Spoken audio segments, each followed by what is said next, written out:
Success Insight shares the stories of the people with passion and drive who make things happen in the world. Here's your host, Howard Fox. Hello, everybody. This is Howard Fox, and welcome to another episode of the Success Insight podcast. Our guest today is Ben Justesen, with an undergraduate degree in English literature and journalism, graduate degrees in journalism, technical writing, and political science, and a Ph.D. in Interdisciplinary Studies. Ben's career has included stints as a newspaper reporter and foreign service officer for the U.S. Department of State. Today, Ben enjoys a career as a writer and editor. Now, while back in journalism school, Ben discovered and began to research the career of Congressman George Henry White, the last American to represent the state of North Carolina in the U.S. Congress in the 19th century. Ben's research into White's life culminated in his Pulitzer-Prize-nominated biography, George Henry White, An Even Chance in the Race for Life. Ben Justesen, so happy to have you on the Success Insight podcast to talk about this wonderful body of work of yours. Well, good afternoon, Howard. It's a pleasure to be here today and to talk a little about George Henry White, the man I've spent much of my recent life promoting. He's an interesting fellow, but has not been given quite the historical acclaim he deserves. So my job is to introduce as many people as I can day by day to a man who's a great statesman and someone to remember. Well, let's talk a little bit about George Henry White and his career. And I am curious, as we kind of lay out the information for our listeners, who he was, how did you get started and find this individual and decide this is a path I want to take? I mean, there's opportunity here or insight. I mean, our show's called Success Insight. Was there an insight, an epiphany that like, there's something here I want to know more about? Well, there is exactly. It goes back to my early days as a newspaper reporter. I was working in North Carolina in 1975, and it was during the early civil rights era. There was a press release from the North Carolina Museum of History in Raleigh that my editor came and handed to me and said, make a local story out of this. It was about George White and his three comrades who had served as congressmen from North Carolina after Reconstruction, during and after Reconstruction in the 19th century. I'd never heard of any of them. And I looked at the press release and I scratched my head. There was a local angle, of course, because George White was born in the circulation area of the newspaper for which I was working in Fayetteville. And I had a couple of hours to do it. And so I constructed a story. I thought it was a great story. I didn't realize I was making at least one mistake in it, because I said the little village where he had apparently been born no longer existed. We had a few rather unhappy readers who informed my newspaper that it may be small, but it still exists. So I learned my lesson about making assumptions, since I could find nothing about Rosendale, the town itself, which is basically just a railroad crossing now. But I became interested in him, and over the years, I was beginning to meet some of the early figures in the civil rights movement, Andrew Young and a few others from the Southern Christian Leadership Conference while I was a reporter, and began to wonder why no one had ever written a book about George White, since there were now blacks in Congress from the South, still not one from North Carolina until 92. And I took it with me to graduate school years later when I was looking for a subject for my master's thesis. I thought, well, George White might be a good idea.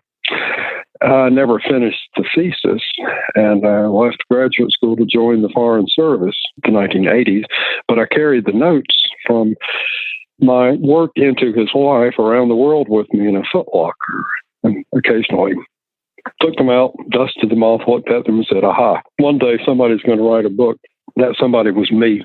Fantastic. There you go. You know something? There's a saying, when the student is ready, the teacher will be there. So there's some similar analogy. When you're ready, the book's going to be there for you. That's right. One thing that really jumped out at me as I was going through the book and I was going from chapter to chapter, and really just the complexity and the maneuvering that was going on. And one thing dawned on me, Ben, is everything that's going on everything that went on back during post-Reconstruction, getting into the Jim Crow era, and continues to this very day. Parties have flipped. The Republicans and the Democrats have flipped. But even within the parties, there's all this maneuvering. And I'm thinking nothing has changed. Everything changes, but nothing is different. Yeah. It was amazing. And one thing I was really struck too, and the only analogy I have is some of these police shows when there's bad things going on. Let's just leave it at that. But the lead detective there's a room somewhere with all the pictures and the lines connecting the points. Yes. Of this person's related to this person had a partnership or an alliance. And as I was going through the book, that's what was striking me, is all of these maneuverings and relationships, having to keep track of that must have been one heck of an effort on your part, just and based on information that Foot Locker had to have been gathering a lot of papers for you to try to keep track of all this. Well, it did. And I began to learn a lot.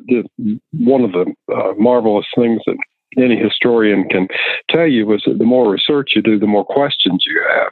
You think you answer some, but you always dig out 2 or 3 more that lead you in new directions. I've done that with George White for years. I thought that when I published the book in 2001, that would be the end of my obsession with George White, but I was wrong, because then I decided to come out with a second book that listed all his speeches, writings, and letters, because I could not get them all into the first book. And then I came out with another book about an organization that he belonged to, the National Afro-American Council, which was an organization predating the NAACP. And even then, that wasn't enough. 10 years later, I'm getting ready to publish yet another book about George White and William McKinley, because their relationship has increasingly fascinated me since William McKinley was president during the time that George White was in Congress. I think this will be my last book, but I can't be sure of that. You never can tell about the next question I'll find. What George White... never say never. Yeah. Well, what's new with George White? And can you share with our listeners a little bit about the backstory? Who was George White? And I have some ideas in my head and as a coach and somebody very interested in human behavior and psychology, I have a picture in my mind of who he was. But can you share with our listeners the type of individual he was? And obviously he grew up poor in the tail end of the Civil War, involved in the Reconstruction. But tell us a little bit for our listeners who he was and his evolution. He was born in 1852 in rural North Carolina in Bladen County. His father was a free man of mixed race who worked as a turpentine field hand and married into a family called the Spaldings in Columbus County, one of the counties that I worked in when I was a newspaper reporter. He grew up in an insular community, I guess. There's no other way to put it. It was a family of mixed race, black, white, and Indian. And he grew up free, although there's some evidence that he might have actually been the child of a slave. His father was apparently not married to his mother, but his father married into the Spalding family when George was 4 years old.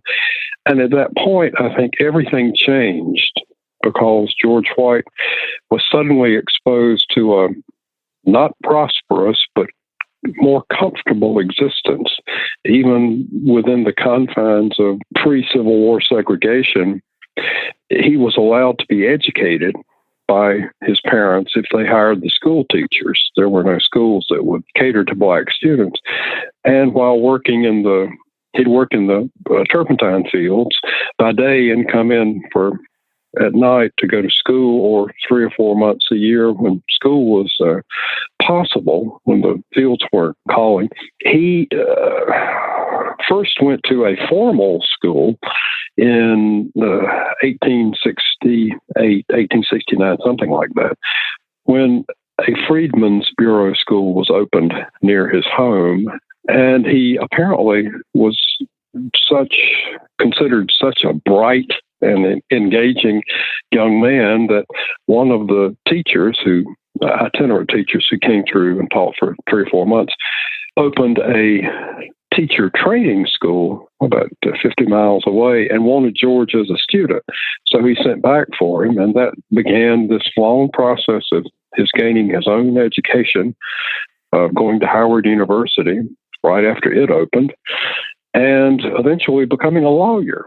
He studied law on his own while working as a teacher. He's a fascinating man, very, very bright, very driven, very ambitious.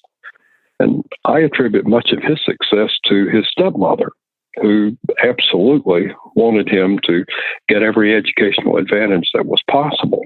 Some of the words that I would use for George White were principled, driven, the taking to the education and realizing the importance of education and training and really doing the hard work to accomplish what he did. I mean, that comes through in your writings about him. And I do have to admit, by the way, we know or have heard of the North Carolina, the Tar Heels. Mm-hmm. Heaven knows I'm a Midwestern boy. I had no idea where that came from. And so I actually, and thank heavens for Google, I started doing research on Tar Heels. I now know how to make turpentine. That's hard. That's hard, backbreaking work. It is. Yes, it is. And he was a very strong young man. He was also a rather large individual. He was worked very hard, and I think was never ashamed of that, because he always worked all his life. It's hard to stop him once he got started. I was thinking it just definitely has a point of view. Like if he sees out in front of him, here's what I want to accomplish. I want to do this. I want to be a teacher. I want to better myself, better my family, better my community. And he literally was, it sounds to me, very driven individual and was able to accomplish that. And I think that's some people, a little bit of failure and okay, that's good. I tried and I'm not going to try anymore. But he was just very driven and almost to the point of there was no obstacle he was not willing to go after if he felt it was the right thing to do. Well, that's quite true. He was the master of reinventing himself when either he grew tired or thought he had accomplished everything he could in one area, school teaching and being a principal. He entered politics and entered the law as well.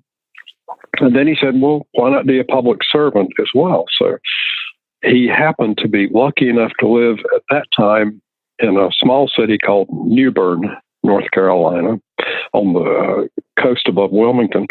And as a majority black town, it also had a majority Republican voter base.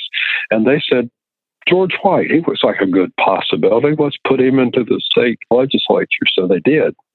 And that's what started his career, as ended in Congress. But after serving in both state houses, he became an elected prosecutor or solicitor, as they called it, for a district of counties in northeastern North Carolina, the only black elected solicitor in the country at the time, and did it for 8 years.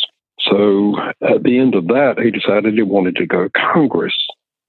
All of this time, I think he was revisiting the best way to serve both himself and his race. He was a very principled fellow. He tried very hard to do things the right way, But whenever someone threw an obstacle in his path, he figured out a way to get around it. And he even, while he was solicitor, he ended up beating some of the more distinguished white lawyers in court, and they never forgot that.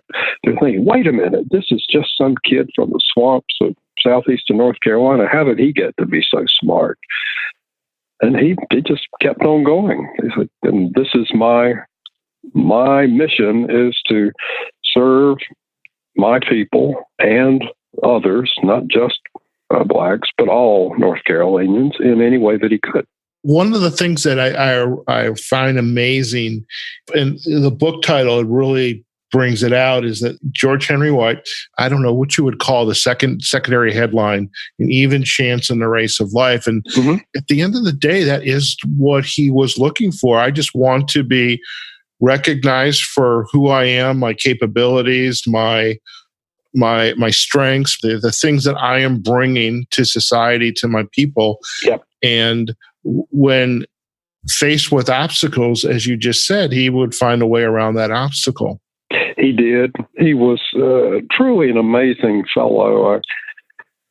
The reason I think I've stayed so fascinated by him is that there's always something new to learn about him, something that when he did something that failed or did something that was politically not practical, he learned how to take his lumps and get up and keep going. And my best example is in 1894, he decided he wanted to run for Congress. And his brother-in-law, he and his wife and his brother-in-law's wife were sisters, had been in Congress for 2 terms before and had been defeated in 1892 and decided to come back and run in 1894. Well, George White wanted the seat as well. So he ended up fighting with the man who should have been his best friend, his brother-in-law, over the nomination. And it was not a great story because they ended up being estranged for a long time over this rather rancorous nomination that eventually they had to call in national political leaders to assign the nomination to Henry Cheatham, his brother-in-law, and not to him. George White thought about it and thought about it and thought about it. And 2 years later, he came back and he figured out how to beat his brother-in-law the next time for the nomination. He was determined, and they became friends again eventually. But it was tough going there for a while. Something I'm curious about too is, as I was doing some, again, the reading in the book, doing some of the research that is out on the internet, and it makes it sound like he, for the sake of a better choice of words, and I apologize in advance because you know much more about him than I will ever know, but there seems to be this implication that life was, in some ways, a failure. I don't know why I feel that way, but I look at it as he was not a failure. He was very principled, and I think it's almost as though you stop fighting when you know it's something that's just not worth it anymore, but I can do just as good doing something else. So when he left Congress, he went back and he worked on issues related to the advancement of the colored people. You've got the Brotherhood, et cetera, the founders of the civil rights movement, or what it originally became. So he really was taking those principles and very successful at it. And so there wasn't really no failure here. I think you've captured his essence very well. What looks to failure as failure to other people is not failure at all. It's just a demand that he reorient himself, execute a workaround, find something else in his life that he can do. When he could no longer be in Congress, he said, well, then I'll become a lawyer again. I'll start a business. He did in Washington. Then he started developing land in New Jersey. Then he moved to Philadelphia, and he was the equivalent of the Energizer Bunny as far as I'm concerned. He never stopped. He was always looking for something. Mind you, he did need money. And one of the reasons that he had to leave North Carolina after 1900 was that he could not make the kind of money he had once made as a lawyer. That was just, the door was closed to that under Jim Crow. so he said, well, if I can't make it here, I'll make it in Washington or Philadelphia. And then he opened a bank in Philadelphia. He did all these amazing things that no one could have predicted. At the end of his life, I think he was done in by financial circumstances. His bank failed, and he had to go back to work at the very end of his life, just before he died, as an assistant city solicitor in Philadelphia. But he never stopped. I mean, he was still working the day before he died. So I find him an incredible example of someone who never gave up, no matter how dark the times got. He kept moving and kept plugging away at anything that he could do to advance his own situation while advancing the situations of those around him. In the leadership development field, there's lots of conversations about what makes a great leader. And one of the consistent themes is a great leader learns from their mistakes. They're not afraid to make a mistake. And if they do, they determine, what is that lesson I need to learn? How do I prevent it from recurring? And I would suspect that George White could also be described as a great leader too, because even when there was an obstacle, perhaps things did not work out as he had planned, he put the boots back on, buckled up the belt, and walked out the door and said, "What's next?" That's the mark of a leader. I think it's a good characterization of his attitude.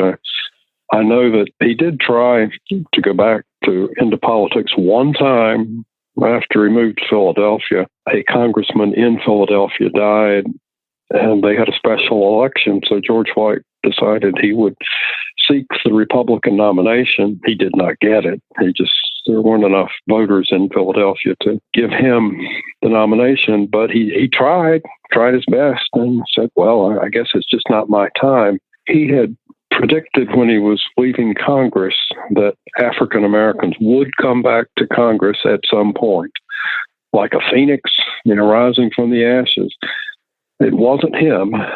It was actually someone from Chicago, of all places, who was the next Black Republican to serve in Congress in 1929.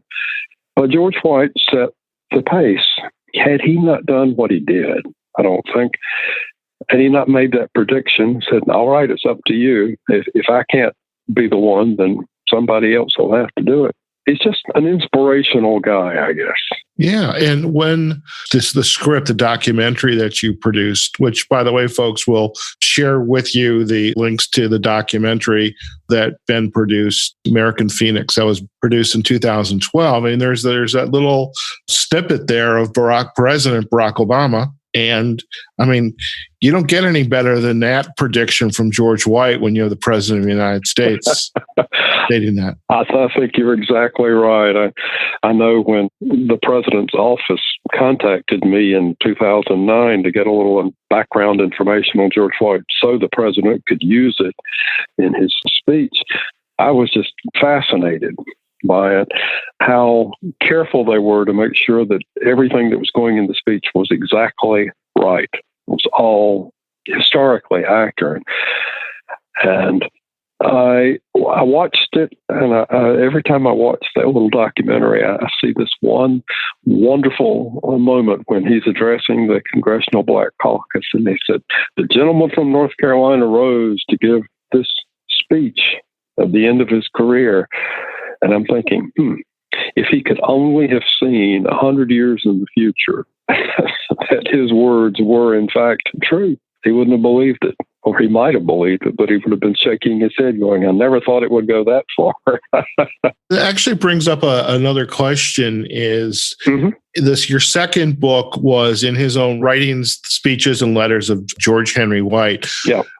Putting yourself within those writings and in George White's head, what would you say would be on his mind today, looking at how far, or perhaps not how far we've come, or perhaps we still have a lot farther to go? Because I suspect we still have a lot farther to go, just given the state of our country today.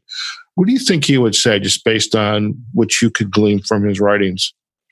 Well, I think he would be probably the leader of a Black independent movement rather than being aligned with either party. He had started counseling his readers and followers in the years after he left Congress to be more assertive about being independent.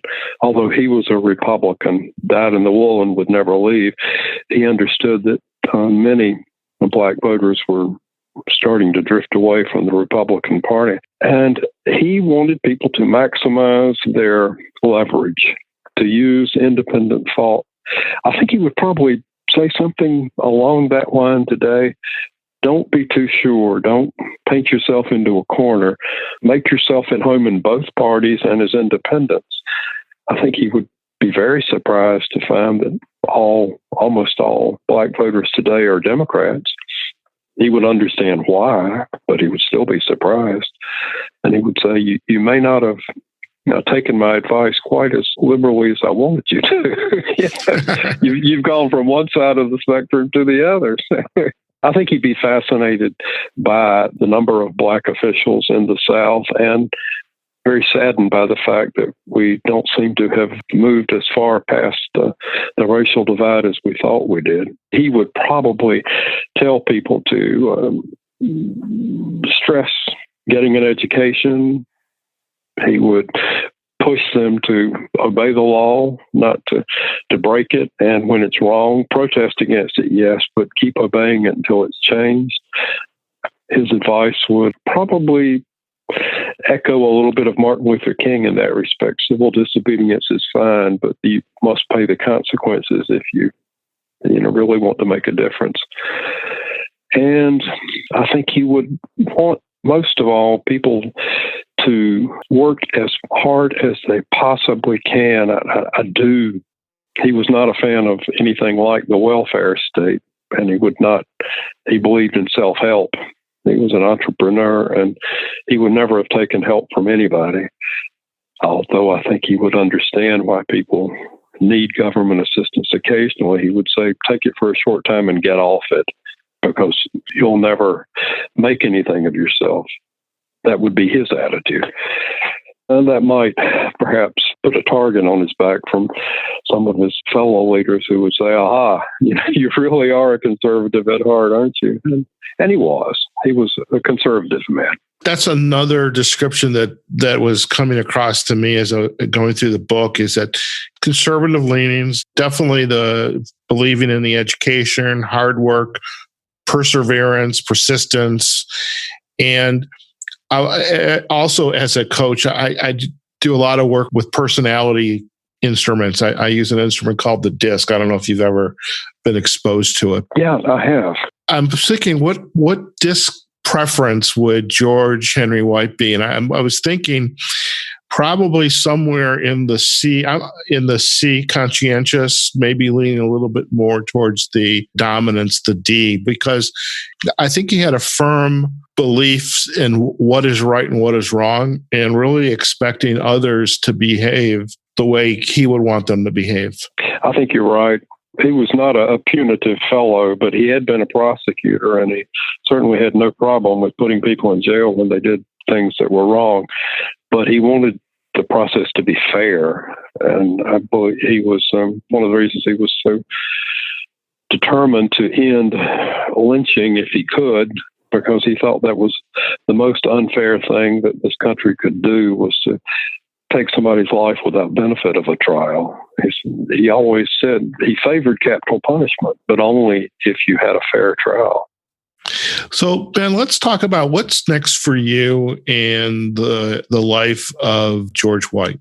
Well, as I mentioned earlier, I've been examining his relationship with William McKinley in my next book, which is really hard to dig out in my research. I've worked on this 6 or 7 years, and most of it is digging around in old newspapers, because there really aren't many letters between the two men. But newspapers in Washington and elsewhere did always point to McKinley's willingness to listen to Black advisors, to call them in, to meet with White a lot and to a point. White nominated nearly 40 black postmasters in North Carolina while he was in Congress, and all of them had to be vetted or approved by the White House. So he was meeting with McKinley fairly regularly. I think at least a dozen times in the first 2 years White was in Congress, which was unheard of for a black congressman to have that kind of entree to the White House. To me, what emerged during my research was that McKinley was a far more farsighted, visionary leader in race than people have given him credit for. I don't think he could have done nearly as much as he did without White to sort of be his conscience, I call him his prophet, his impetus for the kinds of actions he wanted. And he couldn't accomplish everything that George White wanted him to do, but he did a lot more than he's gotten credit for. So that became the reason behind the book, was to show both their relationship and what it accomplished and what it did not accomplish, at least the questions that it raised, and to understand that George White was truly trying to be a good representative of both his race and the American system. Not a gadfly, but a reminder, a constant reminder. That's good, you've done this, but there is more to do. I hope that the book will point that out. Yeah, there's an old Jewish proverb that you're tikkun olam. You're not obligated to complete the task, but neither are you free to abandon it. And it sounds like George White he knew it was perhaps not going to be completed in his lifetime, but he laid the groundwork for continuing the hard work that was ahead, and in the work that he did in the moment. I think that proverb would have been perfect on his gravestone or on his headstone. And he's buried outside Philadelphia. And maybe I'll go put a sign up on it saying, and by the way, this proverb sums him up. So I have a couple more questions for you here, because I'm curious today. 2020 is right around the corner. Your book is going to be published in 2020. This new book, Forgotten Legacy, William McKinley and George Henry White and the Struggles for Black Equality. What do you think his constituents or his admirers, because I mean, the goal here, Ben, is to raise people's awareness. At least I think it's a goal, raise people's awareness of George Henry White and really the rightful place he has in the annals of history, especially as it relates to being African American and coming out of the Civil War and into Reconstruction and the eras that came after that, but because he deserves to be known and talked about and studied. What do you think people would say today when they're introduced to the story of George Henry White? Most people who hear about him for the first time, when I talk about him, just are shaking their heads going, he must have this wrong. I mean, he couldn't have been this famous a guy back then, and I've never heard of him. But I have found that there are many African Americans who knew about him, but they learned about him in school, among others. There were 22 black congressmen from the South, or 20 in the House and 2 from the Senate. During the same period, he was just the last one. I think what they would learn from hearing about him again is that it really was a more interesting and more fascinating era than I thought, because blacks were actually important. They were famous. George White was quite famous all around the country for 4 years. And then as soon as he left Congress, historians began digging his grave and pushing him into it, which is, I've spent more than 20 years uncovering everything I can about him to find out that one of the reasons they had to bury him was that it was hard to explain why the Jim Crow era happened in the South and why blacks had lost the vote in the South for more than 50 years, and why things had to go down and then come up again. But what they don't realize until they hear it from me, I think, is that George White said, well, it's not going to be easy. Nothing's going to be easy, but that doesn't mean you can give up. You can't give up. It may be a long time coming. So here, it's like fast forwarding George White on one side of the divide and Barack Obama and the 40-odd African-American members of Congress today on the other, and all this time in between when this almost a vacuum, when they weren't allowed. That to me is to flesh out history in a way that makes people think differently about it. It's easy to condemn everything that happened in the 19th century if you don't understand it. If you do understand it, then it's easier to make sure that it never happens again. But if you don't understand it, you're doomed to repeat it. That's what I tell my students. And I hate to say it, but I think, at least given the current climate, where we seem to be repeating a couple things here and there. Yeah, unfortunately, I think you're right. It's people haven't learned as much as they thought they had. No. I wish they'd learn a little more. Yeah. So let them come take my course. There you go. So Ben, if our listeners would like to learn more about you, your work, especially George Henry White, where are the best places for them to go? Well, the best place to start would probably be a website called www.georgehenrywhite.com that's run by a nonprofit foundation in North Carolina.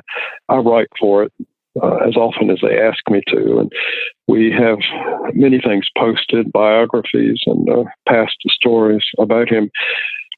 There is a movement in North Carolina to reclaim George Henry White's legacy by this Spalding Foundation. They've renamed a community center, a health and education center in Bladen County in his name, in order to use him as a reminder and as a force for good, force for positive, constructive work to help people raise themselves up, to help them economically and educationally and medically if they can, without making them. It's not charity, it's hard work, but this foundation is determined to do it because they think George White is the good symbol, and I agree. I'll keep saying that until I can't say it anymore. There you go. And we appreciate you coming on to the Success Insight podcast to introduce to our listeners George Henry White. And so, Ben, we appreciate you taking the time, and we will put links back to the website, George Henry White. Also, we've got a link back to Amazon for the book and onto your LinkedIn profile. And I know myself, I'm looking forward to the new book getting published next year, which is it's only a couple of days away.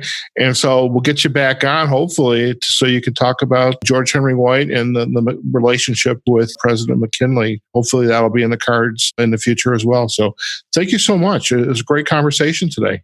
Thank you so much for having me. It's always good to talk about him, and you're making an invitation that I can not resist taking you up on again. So we'll talk again in a few months. Sounds good.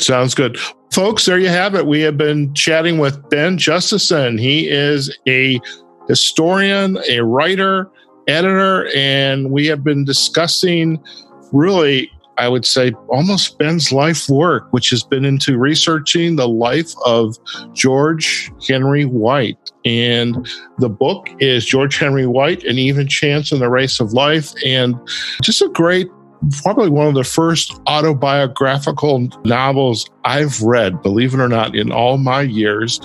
And so it's not all about fiction and nonfiction, but it's nice to read an autobiography. And very interesting. And it's nice that reading generates other interests and other discoveries. And that's what was really, I thought, fascinating about the events leading up to our discussion with Ben. So we hope you enjoyed today's discussion. And remember, like we say every episode, wherever you are, whatever you're doing, go out there, have a phenomenal day, and we'll see you on the next episode of the Success Insight Podcast. Take care now. Success Insight is a production of Fox Coaching and First Story Strategies. Find us online, successinsightpodcast.com.